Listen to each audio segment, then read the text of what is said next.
नमस्कार, आप देख रहे हैं न्यूज 21 और मैं हूं आपके साथ शालवी सोगरवाल। हमारे उत्तराखंड की खास बुलेटिन में आपका स्वागत करती हूं। उत्तराखंड के 24 लाख बिजली उपभोक्ताओं के लिए बड़ी राहत की खबर सामने आई है। राज्य विद्युत नामायक आयोग ने fuel and power purchase cost advertisement के तहत 50.28 करोड़ रुपए के नकारात्मक समायोजन की मंजूरी दे दी है। इसका सीधा लाभ उपभोक्ताओं को आने वाले जनवरी महीने के बिजली बिलों में दिखाई देगा।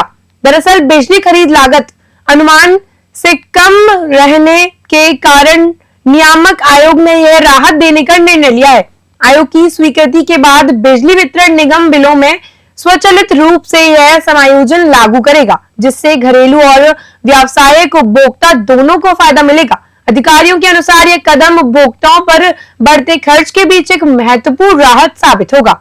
आयोग का मानना है कि पारदर्शिता और वास्तविक लागत के आधार पर एफपीपीसीए के समायोजन से उपभोक्ता हित मजबूत होते हैं। देहरादून से मोनू राजपूत की खास रिपोर्ट देख रहे हैं आप।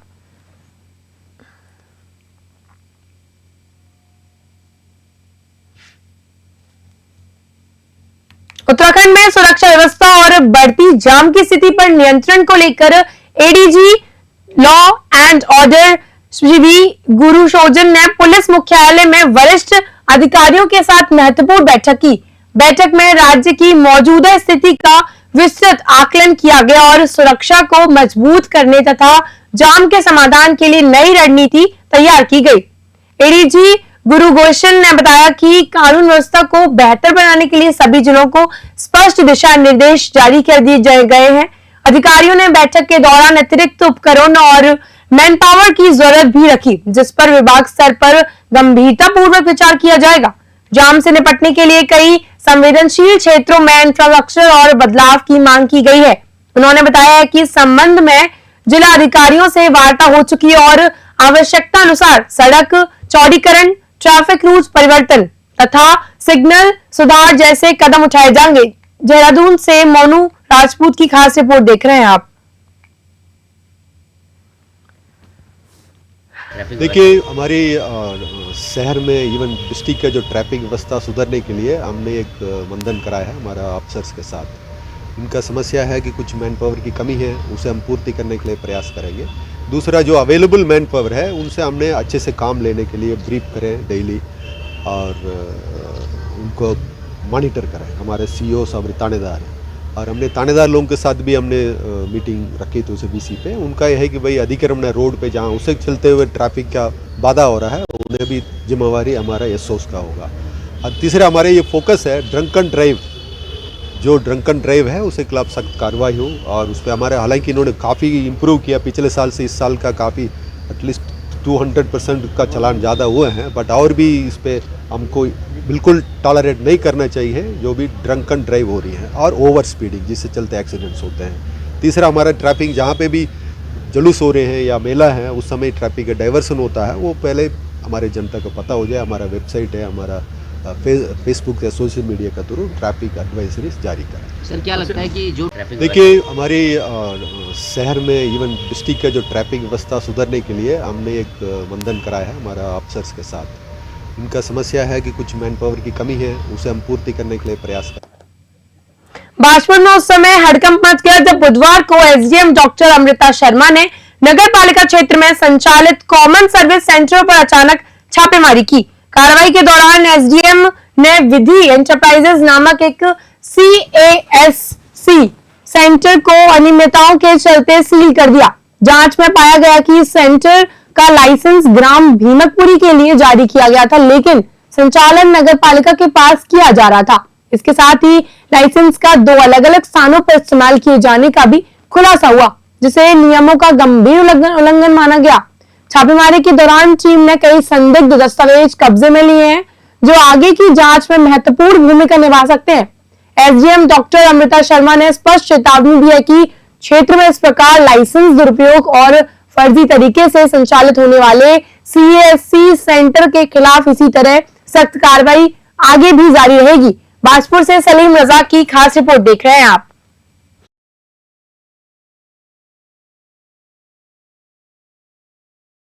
ये जो सीएससी सेंटर है इसकी जो अनुमति ली गई है वो भीकमपुरी क्षेत्र में ली गई है, लेकिन इसको यहाँ संचालित कराया जा रहा है और भीकमपुरी क्षेत्र में भी ये चल रहा है। इनके द्वारा बताया गया कि यद्यपि इनके द्वारा मैपिंग कराई गई है, लेकिन एक जगह अनुमति पर 2 जगह सीएससी सेंटर नहीं चलाया जा सकता। इसके अतिरिक्त ये भी पाया गया है कि इनके द्वारा स्टाम्प वेंडर का लाइसेंस लिया गया है जो कि एसडीएम कोर्ट परिसर का है, लेकिन इनके द्वारा जो स्टाम्प विक्रय किए जा रहे हैं वो यहाँ से विक्रय किए जा रहे हैं, जो कि किसी भी दशा में उचित नहीं है। और जो अभिलेख यहाँ पर पाए गए हैं उनको भी अभी अपने संरक्षण में लिया गया है, उनको देख के फिर आगे की कार्यवाही, यदि ऐसा कुछ पाया जाता है कि इनके द्वारा कुछ प्रमाण पत्र किसी तरह से गलत जारी कराया गया है या किया गया है, तो फिर उस पर नियमानुसार आवश्यक कार्यवाही पृथक। आज त्रिस्तरीय पंचायत चुनावों के उपचुनाव शांतिपूर्वक संपन्न हुए। ग्राम पंचायत सदस्य, क्षेत्र पंचायत सदस्य, जिला पंचायत सदस्य और ग्राम प्रधानों के रिक्त पदों के लिए मतदान आयोजित किया गया। चामोली जनपद के नारायण बड़गढ़ ब्लॉक में कई पंचायतों में मतदान सुनिश्चित था, लेकिन 2 ग्राम पंचायत जुनेर और चलियापानी में इस बार भी प्रधान पद पर मतदान नहीं हो सका। कारण यह रहा कि निर्धारित आरक्षण के अनुरूप कोई भी पात्र उम्मीदवार सामने नहीं आया, जिससे दोनों सीटें दोबारा खाली रह गई। इसी बीच ग्राम पंचायत नाखौली ने अपने सड़क निर्माण की पुरानी समय से लंबित मांग पूरी न होने के विरोध में जुलाई में हुए मुख्य चुनावों का बहिष्कार किया था। ग्रामीणों ने आज के उपचुनाव में भी मतदान नहीं किया। सड़क नहीं तो वोट नहीं के नारे के साथ स्थानीय लोगों ने स्पष्ट किया कि प्रशासन ने अब तक उनसे कोई भी सार्थक संवाद नहीं किया है। चामोली से सुरेंद्र धनेत्रा की खास रिपोर्ट देख रहे हैं आप। नमस्कार, मीडिया प्रभारी का मैं धन्यवाद करता हूं। हमारे गांव में आते रहते हैं और हमारा पिछले बार भी चुनाव बहिष्कार था, लोकसभा और हर राज्यसभा का भी चुनाव बहिष्कार था और कोई उस समय भी हमारे शासन प्रशासन द्वारा कोई शुद्धि बुद्धि नहीं लिए गया है, कोई ये नहीं रखा गया है और हमें बहुत ही दुख की बात है। आज भी उपचुनाव थे और कोई आज हमें कोई वार्तालाप करने के लिए कोई भी आए नहीं है, चाहे शासन प्रशासन द्वारा कोई भी लोग आए नहीं है। तो ये पता नहीं क्यों शासन और प्रशासन द्वारा बहुत ही भूल चूक हो रही है और बहुत ही दुख की बात है। हमें बहुत गर्व से कहना पड़ता है शासन और प्रशासन द्वारा कि जहां आज हमारा देश प्रधानमंत्री कहते हैं कि हम रोड बिछाते हैं पूरे गांव में, तो हर गांव में रोड विकसित होगा, हर गांव रोड से जाली बिछा देंगे।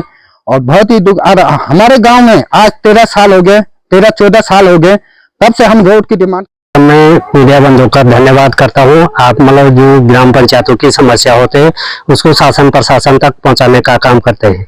जिस प्रकार की त्रिस्तरीय पंचायत चुनाव 25 जुलाई 2025 को हुआ था, उस समय ग्राम पंचायत नाखोली में रोड नहीं तो वोट नहीं, त्रिस्तरीय पंचायत चुनाव का बहिष्कार किया था। जब तक रोड नहीं होगी तब तक मतलब हम वोट नहीं करेंगे, चाहे विधानसभा हो लोकसभा हो। तो बीच में ये उपचुनाव मतलब हाल ही में आज उपचुनाव होना था, उपचुनाव कारण बस उपचुनाव नहीं हो पाया क्योंकि ज्यादातर में मतलब पूर्व प्रधान श्याम सिंह बिष्ट ग्राम नाखोली सभी ने यही राय दी। मैंने सोच समझ के यह डिसीजन लिया कि 2 मतलब आवेदन आ रखे थे, दोनों ने जमा नहीं किए क्योंकि लोगों ने बोला आपने बहिष्कार किया, रोड आ गई। तो हमने सोचा समझा, हमने भी गांव के हित में काम किया।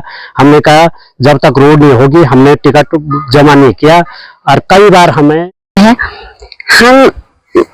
चुनाव बहिष्कार कर रहे हैं। शासन प्रशासन से उस समय से हम रिक्वेस्ट कर रहे हैं, हमारे गांव में रोड नहीं है इसलिए हम लोगों ने चुनाव बहिष्कार कर रखा है। शासन प्रशासन बोलते बोलते थक गए हम, अब बोलना भी जा रहा है, क्या बोले हम लोग, बोलने के लिए भी कुछ नहीं आ रहा है। समझ में नहीं आ रहा है कि उस समय से हमारा गांव में रोड न आने का क्या कारण है, क्यों लोग हमारे गांव के बारे में नहीं सोच रहे हैं। सभी लोग कह रहे हैं कि हम आपके गांव में आएंगे और आपका गांव का विकास करेंगे, मगर गांव के विकास करने की तो कोई संभावना नहीं लग रही है, इसलिए हम लोगों ने चुनाव बहिष्कार कर रखा है। आज किसी ने वोट दिया, वोट अब वोट दे करके भी क्या होता है, तो जब बड़ी शर्म की बात है कि इस समय तक कहाँ छूट चुका है, किस जगह छूटा होगा बिना रोड का, इसलिए हम लोग को बहुत शर्म हो रही है कि हम लोग। कांग्रेस के प्रदेश अध्यक्ष गणेश गोदियाल ने राज्य सरकार द्वारा उपनल कर्मचारियों पर एजमा और नो वर्क पे लागू करने की कड़ी निंदा की है। उन्होंने कहा है कि यह वही कर्मचारी हैं जो वर्षों से बिना सुरक्षा, बिना स्थायी सेवा शर्तों और बेहद कम वेतन पर प्रदेश की स्वास्थ्य, सुरक्षा, तकनीकी और प्रशासनिक सेवाओं की रीढ़ बने हुए हैं। गोदियाल ने आरोप लगाया है कि जब ये कर्मचारी अपने वैध अधिकारों, सेवा शर्तों और स्थायी नीति की मांग कर रहे थे, तब सरकार ने संवाद के बजाय दमनकारी कदम उठाया है। उन्होंने कहा है कि उपनल कर्मचारियों ने मांगे न सिर्फ उचित है, बल्कि सरकार को संवेदनशील होकर उनका समाधान करना चाहिए। कांग्रेस अध्यक्ष ने स्पष्ट मांग की है कि उपनल कर्मचारियों पर लगाया गया एजमा तत्काल वापस लिया जाए। देहरादून से मोनू राजपूत की खास रिपोर्ट देख रहे हैं आप।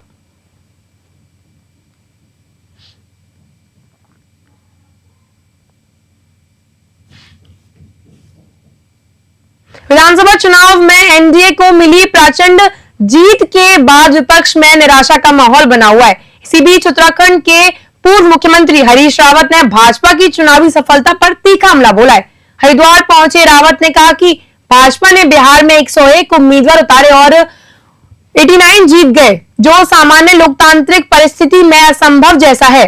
रावत ने इसे रूस और चीन में सत्ता के केंद्रीकरण जैसे हालात से जोड़ते हुए कहा, ऐसा स्ट्राइक रेट सिर्फ पुतिन के रूस और शी जिनपिंग के चीन में देखने को मिलता है। अब भारत में भी वैसी स्थिति बनती दिखाई दे रही है। उन्होंने भाजपा के 88% स्ट्राइक रेट पर सवाल उठाते हुए कहा है कि इतने बड़े स्तर पर चुनावी सफलता लोकतांत्रिक संस्थाओं की विश्वसनीयता पर गंभीर चर्चा की मांग करता है। हरिद्वार से तनवीर अली की खास रिपोर्ट देख रहे हैं आप।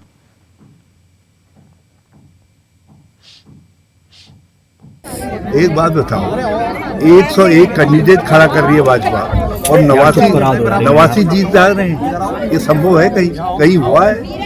केवल पुतिन के वहाँ हुआ है रूस में, और केवल सी के वहाँ हुआ है चीन में। तो और उसके बाद यदि कहीं हो रहा है ऐसा है, तो वो मोदी जी के राज में हो रहा है। 88% का स्ट्राइक रेट जो है, ये तो पुतिन और सी बन गए। एक बात बताओ, 101 कैंडिडेट खड़ा कर रही है भाजपा और 89 जीत जा रहे हैं। ये संभव है? राष्ट्रगीत वंदे मातरम के 150 वर्ष पूर्ण होने के उपलक्ष्य में 7 सितंबर को पूरे देश में विशेष गायन कार्यक्रम आयोजित किया गया। भारत सरकार ने इस ऐतिहासिक वर्षगांठ को 7 नवंबर 2025 से 7 नवंबर 2026 तक पूरे वर्ष मनाने का निर्णय लिया है। इसी क्रम में भाजपा की प्रदेश महामंत्री दीप्ति रावत भारद्वाज ने जानकारी दी कि 26 नवंबर 2025 संविधान दिवस के मौके पर भारतीय जनता पार्टी देश भर में बड़े स्तर पर कार्यक्रम आयोजित करेगी। उन्होंने बताया कि 7 नवंबर को उत्तराखंड में कई कार्यक्रम सफलतापूर्वक संपन्न हुए और अब आगे 24,000 शिक्षण संस्थानों में 26 नवंबर को वंदे मातरम का सामूहिक गायन कराया जाएगा। इस कार्यक्रम में भाजपा पदाधिकारी, स्कूलों के छात्र छात्राएं, शिक्षक और अधिकारी भी शामिल होंगे। देहरादून से मोनू राजपूत की खास रिपोर्ट देख रहे हैं आप। वंदे मातरम @150 यानी 150 वर्ष वंदे मातरम के पूरे हुए हैं 7 नवंबर को।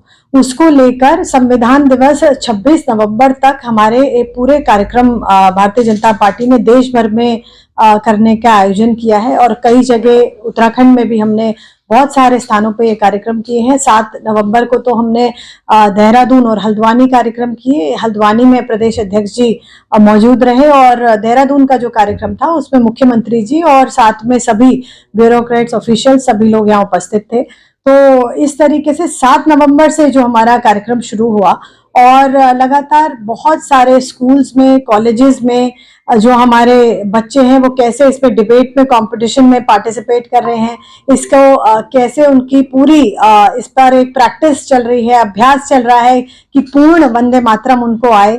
और ऐसे ही हमारे प्रदेश के मुख्यमंत्री पुष्कर सिंह धामी ने सोशल मीडिया कंटेंट क्रिएटर्स और इन्फ्लुएंसर से उत्तराखंड के पर्यटन, संस्कृति, स्थानीय उत्पादों और सामाजिक उपलब्धियों को अपने कंटेंट में प्रमुखता देने की अपील की है।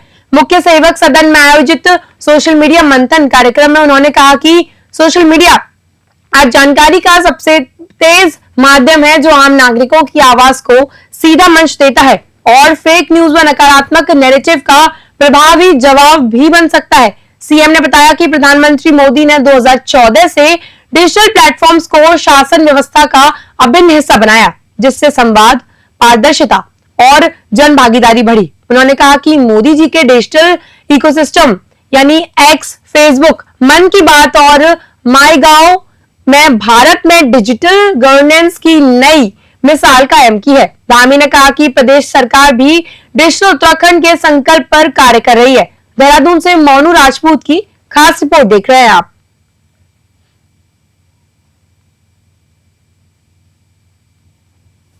ज्योतिर्मठ के हेलंग उर्गम मार्ग पर कल देर रात एक मैक्स वाहन के गहरी खाई में गिरने की सूचना मिली, जिसके बाद पुलिस, तहसील प्रशासन, एसडीआरएफ और स्थानीय लोगों में तुरंत रेस्क्यू अभियान शुरू किया। एसडीएम जोशीमठ ने बताया कि वाहन में कुल 5 लोग सवार थे, जिनमें से 2 ने मौके पर ही दम तोड़ दिया, जबकि 3 लोग गंभीर रूप से घायल हुए। सूचना मिलते ही 108 एम्बुलेंस मौके पर पहुंची और घायलों में से 2 के जोशीमठ स्वास्थ्य केंद्र में प्राथमिक उपचार के लिए ले जाया गया। तीसरे घायल को भी एम्बुलेंस के माध्यम से स्वास्थ्य केंद्र ले जाया जा रहा है। मुख्य चिकित्सा अधिकारी अभिषेक गुप्ता ने बताया कि जिला चिकित्सालय गोपेश्वर की चिकित्सा अधीक्षक को अलर्ट कर दिया गया है, ताकि आवश्यकता पड़ने पर घायलों का तुरंत इलाज किया जा सके। चामोली से सुरेंद्र धनेत्रा की खास रिपोर्ट देख रहे हैं आप। मां अवंतिका कुंज देवी मंदिर परिसर में नए सामुदायिक विकास भवन का लोकार्पण बुधवार को किया गया। कार्यक्रम में सांसद अजय भट्ट, विधायक डॉक्टर मोहन बिष्ट, नगर पंचायत अध्यक्ष सुरेंद्र लोटनी सहित कई गणमान्य उपस्थित हुए। सांसद भट्ट ने भवन को स्थानीय जनता के लिए बड़ा उपहार बताते हुए कहा कि इससे धार्मिक व सामाजिक गतिविधियों को मजबूत आधार मिलेगा और ये आने वाले पीढ़ियों के लिए एक महत्वपूर्ण केंद्र बनेगा। उन्होंने बिंदु खत्ता को राजस्व गांव बनाने से लेकर कहा कि सरकार पूरी तरह प्रतिबद्ध और तेजी से काम चल रहा है। साथ ही बताया कि लालकुआं बाईपास को लेकर उनकी केंद्रीय मंत्री नितिन गडकरी से हुई बैठक सकारात्मक रही है और जल्द बाईपास तैयार होगा। सांसद ने कहा कि लालकुआं की पहचान अब प्रदेश में नहीं पूरे देश में बनी है। जल्द अयोध्या ट्रेन और वंदे मातरम ट्रेन लालकुआं से चलने के लिए तैयार है, जो क्षेत्र के लिए बड़ी सौगात होगी।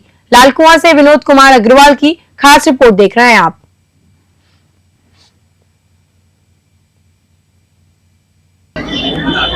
सार्वजनिक स्थलों पर कभी कभी जब बहुत ज्यादा संख्या में हमारे श्रद्धालु आते हैं या लोग आते हैं, तो उस समय बैठने के स्थान की या फिर अन्य प्रकार की पूजा पाठ के स्थान की कमी पड़ जाती है। इस नाते से हम लोगों ने एक 6 लाख रुपए का यहाँ पर हॉल इत्यादि बनाने का जो निश्चय किया था वो बन गया है। आज उसको लोकार्पित कर दिया है। यहाँ के लिए वैसे भी लालकुआं के लिए आपको पता ही है कि बिंदु खत्ता उसका एक शुभ समाचार जल्दी आएगा, जिसको मैंने पहले सदन में उठाया था। हमारे विधायक और जनप्रतिनिधि लगातार उस पर लगे हुए हैं। और भी यहाँ के बारे में, बाईपास के बारे में अभी मैं गडकरी जी से मिला था। यहाँ का एक डेलीगेशन आया था, सारे लोग, आप पत्रकार महोदय भी यहाँ के भट्ट जी समेत। वकीलों के चैम्बर निर्माण और जमीन आवंटन की मांग को लेकर बार एसोसिएशन और सरकार के बीच सहमति नहीं बन सकी, जिसके चलते वकीलों की हड़ताल और विरोध प्रदर्शन फिलहाल जारी रहेगा। एसोसिएशन की संघर्ष समिति ने सरकार के समक्ष अपनी मुख्य मांगे विस्तार से रखी। संघर्ष समिति ने स्पष्ट कहा कि यदि सरकार 48 घंटे के भीतर लिखित आश्वासन नहीं देती है, तो आंदोलन को और व्यापक और तेज किया जाएगा। वकीलों का कहना है कि न्यायिक कार्यों के सुचारू संचालन के लिए चैम्बर निर्माण और उपयुक्त भूमि का आवंटन बेहद आवश्यक है, लेकिन वर्षों से यह मुद्दा लंबित चला आ रहा है। देहरादून बार काउंसिल के पूर्व अध्यक्ष राजीव चौधरी ने विश्वास जताया कि सरकार जल्दी वकीलों के हित में सकारात्मक निर्णय लेते हुए एक ऐतिहासिक फैसला करेगी। उन्होंने जनता से अपील की है कि वकीलों की इस वैध मांग और संघर्ष में उनका सहयोग बनाए रखें। देहरादून से मोनू राजपूत की खास रिपोर्ट देख रहे हैं आप।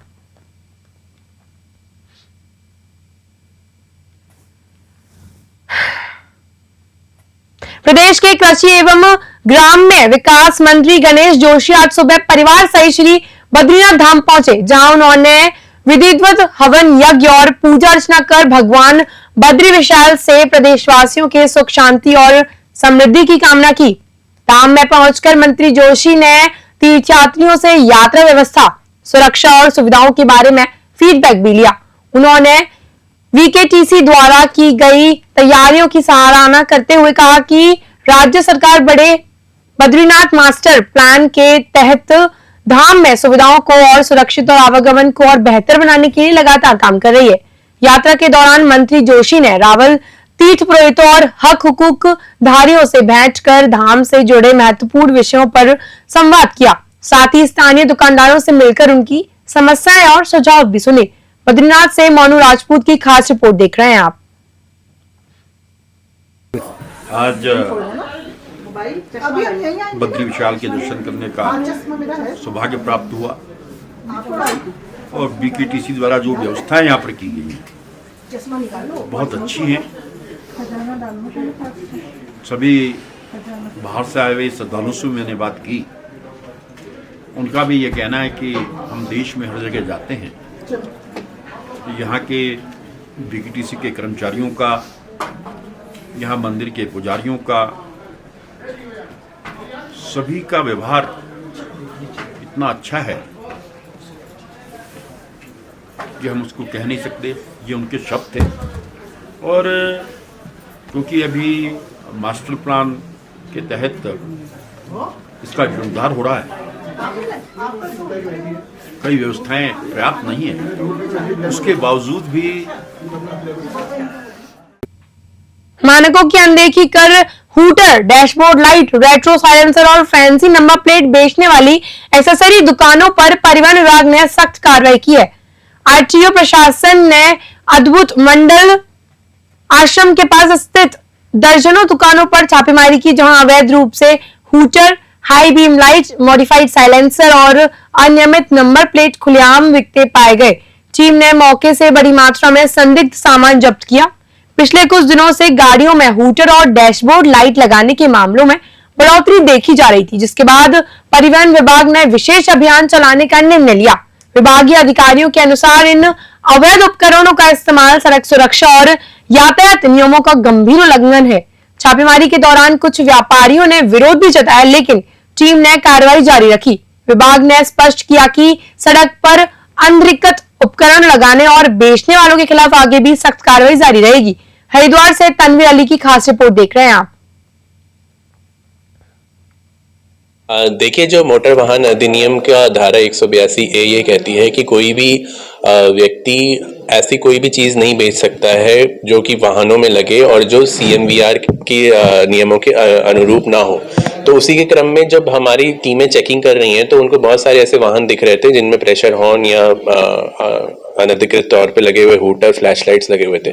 उसी के क्रम में हमने जो यहाँ पे जो कार एक्सेसरीज व्यापारी हैं उनके 8 से 9 दुकानों पे ये औचक निरीक्षण किया और इस तरह के जो भी उपकरण वहाँ पे पाए गए हैं उनको जब्त किया गया है। उनकी जांच होगी, अगर वो मानक अनुरूप होंगे तो तभी वो वापस किए जाएंगे और सभी व्यापारियों को निर्देशित किया गया है कि मानक अनुरूप जो भी इस तरह की एक्सेसरीज हैं वो उसको ना बेचें। देखिए, इस तरह की ये जो कार्रवाई है ये पूरे जिले में होगी और इनफैक्ट इसमें हमें हेडक्वार्टर से भी निर्देश हैं। ये पूरे प्रदेश में इस तरह की कार्रवाई रहेगी। जिस तरह की जो VIP कल्चर है और ये जो हूटर और सायरन का एक जो बिक्री ही है उसी पे ताकि रोक लग जाए, ताकि वो मार्केट्स में अवेलेबल ही ना हो पाए। हमारे उत्तराखंड की खास बुलेटिन में आज बस इतना ही। बने रहिए News 21 के साथ। नमस्कार।